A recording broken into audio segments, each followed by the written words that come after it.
आपके सामने ये दास अनिरुद्ध बैठा है, मैं आपको क्या क्या बताऊं, क्या क्या समझाऊं।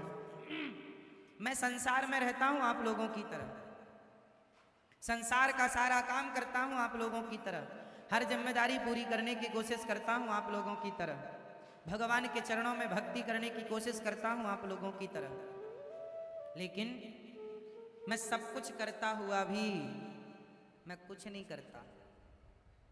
कैसे? ऐसे क्योंकि मैं ये मानता हूं कि मैं कुछ कर ही नहीं रहा, मेरे से भगवान सब कुछ करवा रहे हैं, पहला।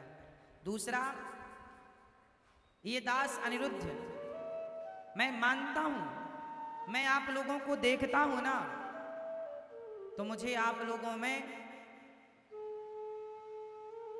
यही नजर आता, जब आप में से कोई रोता हुआ मेरे पास आता है, जब कोई रोता है मेरे सामने आकर, मैं बड़ी दुखी हूं, मैं बड़ा दुखी हूं, मैं बड़ी परेशान हूं, मैं बड़ा परेशान हूं, तो मुझे बस एक ही बात समझ में आती है कि ये दुखी और ये परेशान सिर्फ इसलिए हैं कि इन्हें उस ईश्वर पे बस भरोसा नहीं है और इन्होंने इस संसार को सही तरीके से जाना नहीं। आप अमेरिका जाएंगे ना, तो अमेरिका जाने के पहले वहां के रूल्स जान लीजिए। वहां का कानून, वहां का संविधान अलग है। हमारे भारत में तो कोई कहीं भी कचरा फेंक देता है, कहीं भी थूक देता है, कहीं भी खड़ा होकर सुसु कर लेता है। अमेरिका जैसे देशों में ऐसा करने पर फाइन हो सकता है। तो यहाँ के रूल्स अलग हैं, वहाँ के रूल्स। यहाँ तो आप लाल बत्ती क्रॉस कर देते हैं तो कोई बात नहीं, वहाँ तो बड़ा गजब का फाइन है। तो यहाँ के रूल्स अलग हैं, वहाँ के रूल्स। जब अमेरिका जाएं तो वहाँ के रूल्स फॉलो करने पड़ेंगे। उसी तरह जब संसार में आए हो तो संसार के रूल्स फॉलो करने पड़ेंगे। और आप लोग आ गए संसार में, लेकिन आपको संसार के रूल ही नहीं पता कि संसार का रूल क्या है। संसार का रूल क्या है, नियम क्या है? संसार का नियम है कि यहाँ जो आया है उसे दुखी होना पड़ेगा, और दुखी है। शर्त यह है कि आपको कोड़े भी पड़ेंगे और आपको रोना भी नहीं है। आपको दुख भी मिलेगा और आपको रोना भी नहीं है। भगवान कृष्ण मंदिर में खड़े हैं, बांसुरी बजा रहे हैं और स्माइल है होठों पर। भगवान की स्माइल ये कहती है कि आप संसार में आए हैं, संसार में दुख ही दुख है, इस दुख में संसार में रहना है, लेकिन मुस्कुराते हुए रहना है, खुश रहना है। क्या करेंगे? रोते हुए नहीं, मुस्कुरा। ये संसार दुख का सागर है, लेकिन मुस्कुराते हुए चलना है।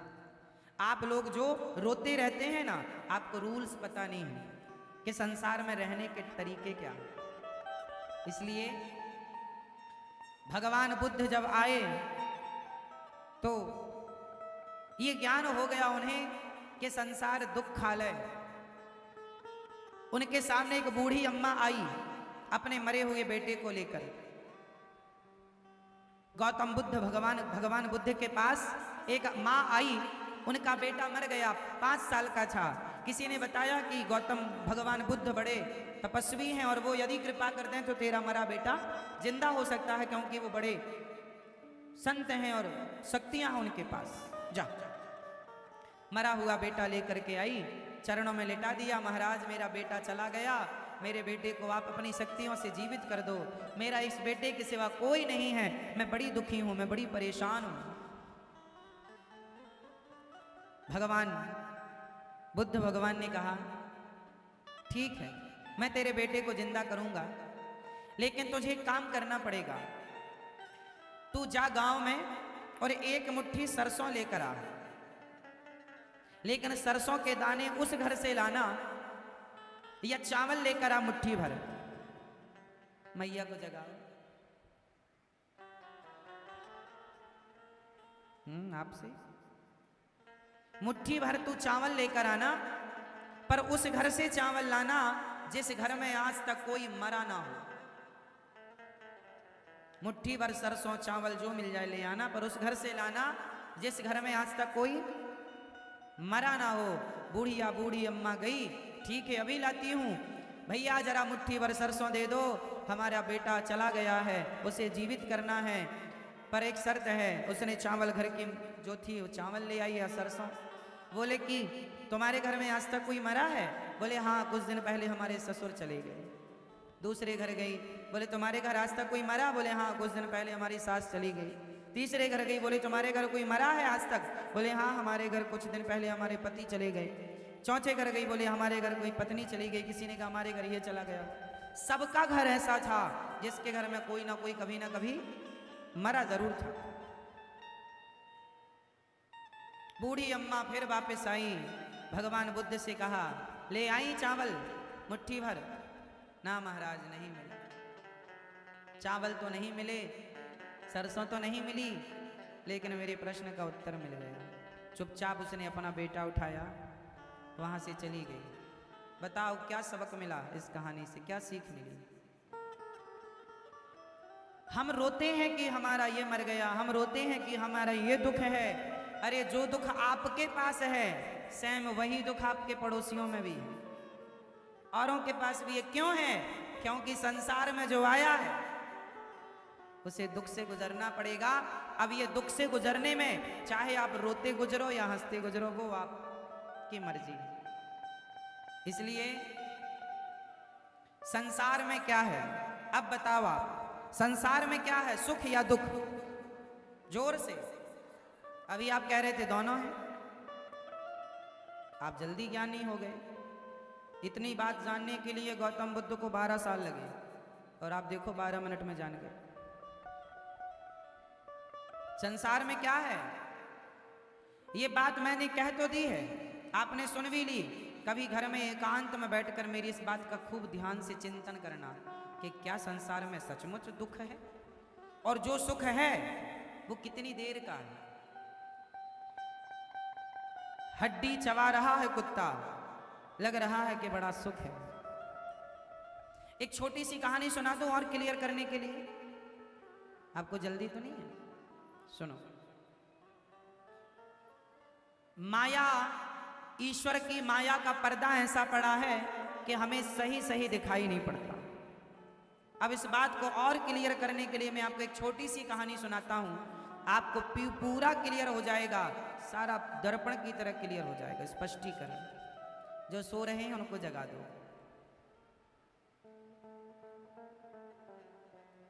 ये कहानी जो मैं सुनाने जा रहा हूं अनमोल है, शायद आपने आज तक नहीं सुनी हो, इसलिए ध्यान से सुनिएगा। इस कहानी से आपके परिवार का, आपका सारांश निकलेगा। तैयार हैं? सुनो। एक बार नारद जी ने भगवान कृष्ण से कहा कि हे श्री कृष्ण, मैं जानना चाहता हूं कि आपकी माया क्या है। आपकी माया क्या है? मैं देखना चाहता हूं आपकी माया को, कैसी है आपकी माया। आप लोग भी ध्यान से देखिए, अभी मैं कुछ आपको दिखाऊंगा। आपकी माया क्या है? भगवान ने कहा चलो तुम्हें माया दिखाते। नारद जी को लेकर भगवान एक घने जंगल में चले गए। भगवान श्री कृष्ण हैं और ये बात द्वारिका की है, जब भगवान द्वारिका के राजा थे। नारद जी भ्रमण करते करते द्वारिका गए। आज भगवान नारद जी को लेकर घने जंगल में भगवान प्रवेश कर गए। नारद जी बोले प्रभु और कितने अंदर ले जाओगे? भगवान बोले बस थोड़ा अंदर और। नारद जी चले, चलते चलते नारद जी थक गए, एक पेड़ की छांव में बैठ गए। प्रभु अब चला नहीं जा रहा, मैं थक गया, थोड़ा विश्राम कर लो। भगवान बोले अच्छा विश्राम तो कर लेंगे, पर हमें बड़ी प्यास लगी है। हे देवर्षि नारद जी, हमें बड़ी प्यास लगी है, क्या आप पानी का बंदोबस्त करेंगे, हमारे लिए पानी पिलवाएंगे? हाँ हाँ। नारद जी बोले आप यहीं बैठो पेड़ की छांव में, मैं अभी आपके लिए पानी लेकर आया। नारद जी उस घोर जंगल में, भयंकर जंगल में पानी की खोज में आगे चले। नारद जी थोड़ा ही 400 कदम आगे बढ़े कि उन्होंने देखा कि एक सुंदर सा नगर था। उस नगर में एक सुंदर सी स्त्री एक कुएं में पानी भर रही थी। नारद जी ने कहा देवी बड़ी प्यास लगी है, क्या हमें पानी मिलेगा? उस देवी ने मुस्कुराते हुए नारद जी की तरफ देखा और कहा जरूर। नारद जी ने ऐसे किया, अपने दोनों हाथों को आगे बढ़ाया। उसने घड़े से पानी नारद जी की अंजलि में डाली और नारद जी पानी पीते हुए अपने नेत्रों को उठा करके, ऊंचा करके, और उसकी सुंदरता को, स्त्री की सुंदरता को देखने में इतने मस्त हो गए कि भूल गए कि मैं कोई काम करने आया था। उस स्त्री से कहा, देवी इस नगर का नाम क्या है? बोले, इसका नाम है उत्तमपुर। अच्छा, इस नगर के राजा कौन है? मेरे पिता इस नगर के राजा हैं। अच्छा, तो आप राजकन्या हैं? हाँ। देवी आप बहुत सुंदर हैं, क्या आप हमसे विवाह करेंगी? देवी ने कहा, हाँ, यदि मेरे पिता तैयार हो जाएं तो मैं आपसे विवाह कर लूं। चलो हमें अपने पिता से मिलाओ। अब नारद जी उस लड़की के पिता से मिलने गए और भगवान भेजे थे कि जाओ हमारे लिए पानी लेकर आओ। और नारद जी अपनी शादी की चर्चा करने गए। लड़की के पिता से बोले, आपकी कन्या बड़ी सुंदर है, हमें पसंद है। राजा ने कहा, महाराज आप तो देवर्षि नारद जी हैं। हाँ हाँ, ठीक पहचाना, हम देवर्षि नारद। अरे महाराज, आप जैसे महात्माओं के पास हमारी कन्या रहेगी तो ये तो हमारा सौभाग्य है कि आप जैसे तपस्वी हमारी कन्या को वरण करेंगे। लो भैया, सुंदर सा समय निकाला गया, तारीख तय की गई और नारद जी का उस लड़की से विवाह संपन्न हुआ। अब नारद जी हो गए गृहस्थी। ध्यान से सुनना, नारद जी हो गए गृहस्थी और नारद जी ने गृहस्थी में रह करके बड़े प्रेम से उस नारी के संग रहकर आनंद लिया। एक दिन उनके ससुर की मृत्यु हो गई। ससुर की मृत्यु हो गई तो इनके साले थे नहीं। अब नारद जी, एक बेटी थी उनके राजा की, तो नारद जी ही राजा बने। अब नारद जी राजा बन गए, उनकी पत्नी बगल में बैठी रानी बनी। कुछ दिन बाद नारद जी के एक बेटा हुआ। कुछ वर्ष बाद नारद जी की एक बेटी हुई। एक बेटा एक बेटी। नारद जी के बड़े मंत्री, बड़ी सेना। एक दिन नारद जी ने सोचा कि चलो जरा देखो कि हमारे राज्य के आसपास किन राजाओं का कब्जा है। तो मंत्रियों ने बताया, महाराज फलानी दिशा में फलाने राजा का कब्जा है, हमारे राज्य की कुछ जमीन पर कब्जा किया है। नारद जी ने कहा, सेना तैयार करो और उस राज्य पर आक्रमण करो, अब हम अपने राज्य का विस्तार चाहते हैं।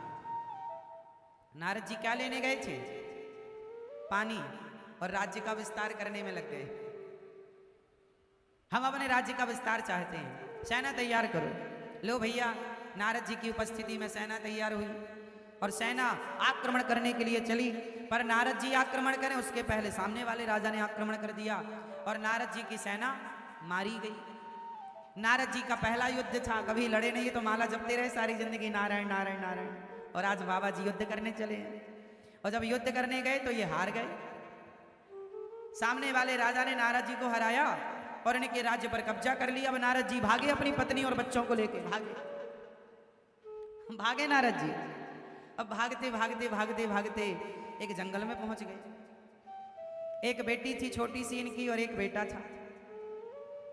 बेटा थोड़ा बड़ा था, 5 साल 6 साल का बेटा रहा होगा, 3 साढ़े 3 साल की बेटी रही होगी। अब लो भैया, नारद जी पत्नी को लेके भाग रहे हैं, ना खाया ना पिया, बस भागा भागा भागा। सेना पीछे लगी है बंदी बनाने के लिए। अब नारद जी भाग भाग के चले, खाना पीना कुछ नहीं। पत्नी बोली भूख लगी है, बच्चे चिल्लाने लगे, रोने लगे।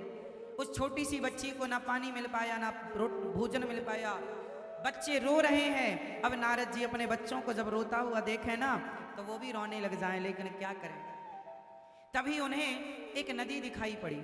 उस नदी के उस तरफ कोई गांव नजर आया। नारद जी बोले, यदि नदी के उस पार चले गए तो इस गांव में जरूर रोटी मिल जाएगी, हमारे बच्चों का पेट भर जाएगा। अब नारद जी उस नदी के पार जाने के लिए बंदोबस्त करने लगे। तभी उन्हें नदी के किनारे एक नाव नजर आई। कहीं बहकर पुरानी सी नाव आ गई। बहुत अच्छी हालत तो नहीं थी, पर नारद जी के बच्चे भूखे थे। अब नदी को पार करने के सिवा उनके पास कोई चारा ऑप्शन नहीं था। अब जैसे तैसे उसमें और लकड़ी लगा करके उसमें उसकी मलहम पट्टी करके नाव की और नारद जी उस नाव में बैठे। बच्चों को बिठाया, पत्नी को बिठाया, खुद नारद जी नाव जागो चलाने लगे। नारद जी नाव चलाने लगे। दुर्भाग्य देखिए कि जब नाव बीच भंवर में पहुंची, बीच नदी में, तो नाव में पानी भरने लगा। और जब नाव में पानी भरा तो नारद जी घबराए। पत्नी से कहा तुम्हें तैरना आता है? बोले हमें नहीं आता। अब नारद जी देख रहे हैं कि पानी भर रहा, छोटे छोटे बच्चे, 2 बच्चे, पत्नी, अब जोर कितनी नाव चलाएं, कैसे नाव चलाएं, फिर भी पानी को रोक ना पाए। और दुर्भाग्य देखिए कि नाव में पानी भर गया और नाव डूबने लगी। जब नाव डूबी तो नारद जी की पत्नी उनकी आंखों के सामने डूबने लगी, उनके बच्चे डूबने लगे, उनकी नन्ही सी बेटी पानी में डूबने लगी। नारद जी अब अपने को बचाएं कि पत्नी को बचाएं कि बच्चों को बचाएं? नारद जी तो जैसे तैसे किनारे लग गए, लेकिन बीच नदी में अपनी पत्नी को डूबता हुआ देखकर चिल्ला रहे, हे विधाता तू कितना निर्दयी, कितना निष्ठुर, इतना दुख दिया तूने हमें, क्या बिगाड़ा था हमने तेरा, कौन सा पाप किया था हमने जो तूने हमें इतना दुख दे दिया? हमारी पत्नी पानी में डूब गई, बच्चा पानी में डूब गया, चिल्ला रही है पत्नी, बचा लो स्वामी बचा लो, पर ये असमर्थ हैं उस डूबती हुई पत्नी को बचाने में। अरे कोई तो बचाओ, कोई नहीं आया। पत्नी डूब गई, बच्चे डूब गए, तीनों की मृत्यु हो गई। और नारद जी रो रहे हैं, हे भगवान तू बड़ा निष्ठुर निर्दयी, क्या बिगाड़ा था हमने तेरा? नारद जी रो रहे थे, तब तक भगवान आ गए। भगवान ने कहा, नारद जी पानी लेने गए थे, 1 घंटे से बैठे आपका इंतजार कर रहे हैं, आप लौटे ही नहीं। नारद जी को याद आया, हे प्रभु हम पानी लेने आए थे। हाँ। नारद जी बोले हमारी पत्नी डूब गई पानी में। ना भगवान बोले पत्नी, आपकी पत्नी? आप तो अभी पानी लेने गए थे 1 घंटा पहले, 1 घंटे से हम ही आपको ढूंढ रहे हैं। नारद जी बोले अभी 1 घंटा हुआ? हाँ 1 घंटे ही तो हुआ। बोले 1 घंटे में हमारे 2 बच्चे भी हो गए। भगवान मुस्कुराए, नारद जी यही है माया। आपने सवाल किया था ना कि प्रभु अपनी माया दिखाओ, अपनी, यही है माया। जो आपका नहीं है आप उसके लिए रो रहे हैं, यही तो माया है। क्या वो पत्नी, क्या वो बच्चे, क्या वो राज्य नारद जी का था? बोलो बोलो। लेकिन नहीं था, लेकिन फिर भी उनने अपना माना और रो रहे। जो आपका है ही नहीं आप उसे अपना मानते हैं। आपकी पत्नी आपकी नहीं है लेकिन आप उसे अपना मानते हैं। आपका पति आपका नहीं है लेकिन आप उसे अपना मानते हैं। आपका बेटा आपका नहीं है लेकिन आप उसे अपना मानते हैं। आपका शरीर, बेटा पत्नी छोड़ो, ये शरीर आपका नहीं है लेकिन आप इसे अपना मानते हैं। ये शरीर आपका था तो आंखों में कम दिखने लगा, रोका क्यों नहीं? कानों में कम सुनाई पड़ने लगा, रोका क्यों नहीं? शरीर बुढ़ा हो गया, रोका क्यों नहीं? आपका नहीं था लेकिन आप मानते रहे, यही तो माया। ईश्वर की मम माया दुरत्यया, आपका कुछ भी नहीं है संसार में लेकिन सबको आप अपना मानते हैं। भगवान आपके अपने हैं लेकिन आप उन्हें अपना नहीं मानते, यही तो माया है। माया का पर्दा पड़ने से सब अपना सा दिखाई पड़ता है बट होता कुछ नहीं है। यही माया का स्वरूप है। यही ये कहानी सिर्फ नारद जी की नहीं, आपकी, हमारी, हम सब की कहानी। हम सब वो व्यक्ति हैं जो संसार में आए थे। नारद जी आए थे पानी खोजने, जल की खोज करने, जल लेने, उलझ गए। आप भी आए थे संसार में भगवान को पाने, आप भी तो उलझे पड़े हैं। आप कौन से नहीं उलझे? आप भी तो नारद जी की तरह रो रहे हैं। लेकिन आपका ये रोना सच्चा है कि झूठा है? बताओ। नारद जी का रोना सच्चा था कि झूठा था? जोर से, जोर से, और जोर से बोलो। हाँ, झूठा था क्योंकि वो सब माया है। जैसे आप पिक्चर देखने जाते हैं तो पिक्चर थिएटर में जहां पे आप बैठते हैं वहां सामने एक वाइट कलर का पर्दा होता है, सिर्फ उस पर्दे पर पीछे से लाइट मारी जाती है। उस लाइट में चित्र नजर आते हैं और वो चित्र आपको हमें मूवी के रूप में दिखते हैं। वो सिर्फ क्या है? एक लाइट, एक प्रकाश है। व्हाइट पर्दे में पड़ करके उसका रिएक्शन आप देख पाते हैं। उसी तरह संसार व्हाइट पर्दे की तरह है। और इस व्हाइट पर्दे में कोई चित्र नहीं है। उस कैसेट में जो जो भरा होता है वो उसमें दिखाई पड़ता है। उसी तरह आपके मन में जो जो भरा पड़ा है कई जन्मों से, वो आपको यहाँ भासता है, दिखता है, लगता है। होता कुछ नहीं है, सब वाइट है, ये सफेद है, कुछ नहीं है। प्राण निकल गए, कुछ नहीं बचा। जैसे छोटे छोटे बच्चे रोते रहते हैं, उनका रोना सच्चा होता है कि झूठा? कुछ बच्चे झूठे ही रोते रहते हैं, रोते उन्हें रोना है बस। ऐसे ही कुछ लोगों को रोना है। जैसे बच्चों का रोना झूठा है, ऐसे आपका और हमारा रोना भी झूठा है। रोना ही है तो भगवान के लिए रोइए, भगवान के लिए रोना सच्चा है, संसार का रोना झूठा है।